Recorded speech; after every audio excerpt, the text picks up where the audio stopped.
is Amy, and I'm doing my persuasive speech over should sexual education be in schools. Well, when I was a student in junior high, we took a sexual education class. From what I learned in the class, it taught me a lot about safe sex and diseases and many more. I saw a film over a baby being born when I was like 13, 14 years old. Let's say I was 25 years old before I had my first child.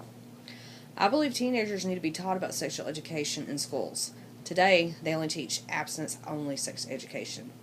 Per the U.S. Department of Health and Human Services, Texas ranked number 5 out of 51 states in 2011. Teenage girls pregnant at the age of 15 to 17 was about 14,057, but 15 to 19 years of age was 42,748. The Hispanics had 64% births of females under age of 20.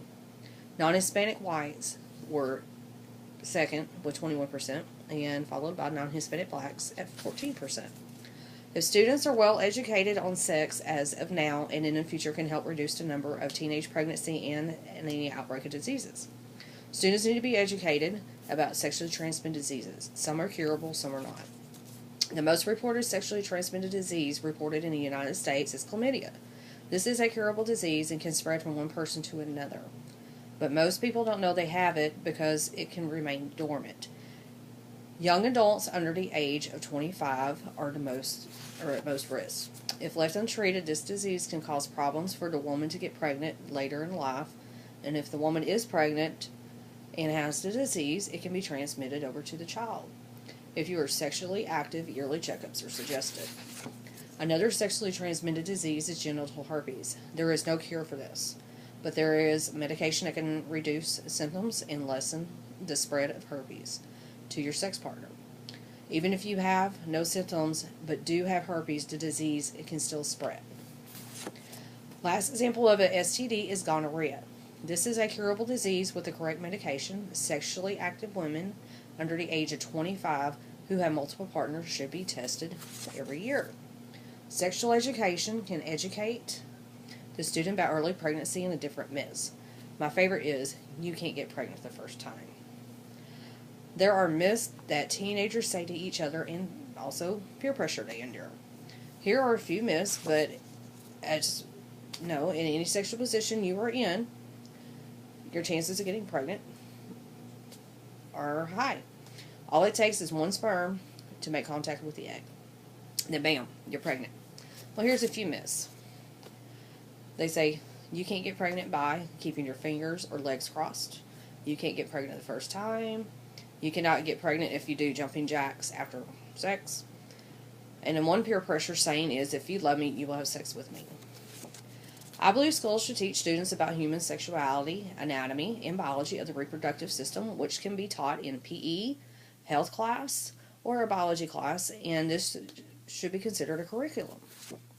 Some of the things that can be taught in class should be about safe sex practice by use of condoms and birth control, and on the reproductive side, to teach students how a person can get pregnant from conception to birth. Also, the psychological, physiological aspect of pregnancy that will affect a young mother and also as well as a young father. Also, watching different videos in classroom and have guest speakers.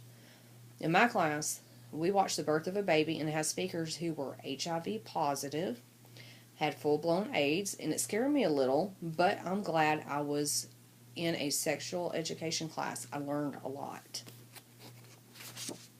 I know this is a controversial issue, but to conclude this persuasive speech, teenagers really need to be more educated than just only abstinence. In an article I read online called The Inquisitor, was about a West Texas high school that preaches abstinence. Well, now the school has 10% of their 300 students infected with chlamydia. There needs to be a human sexuality anatomy classes offered in schools and not as an option.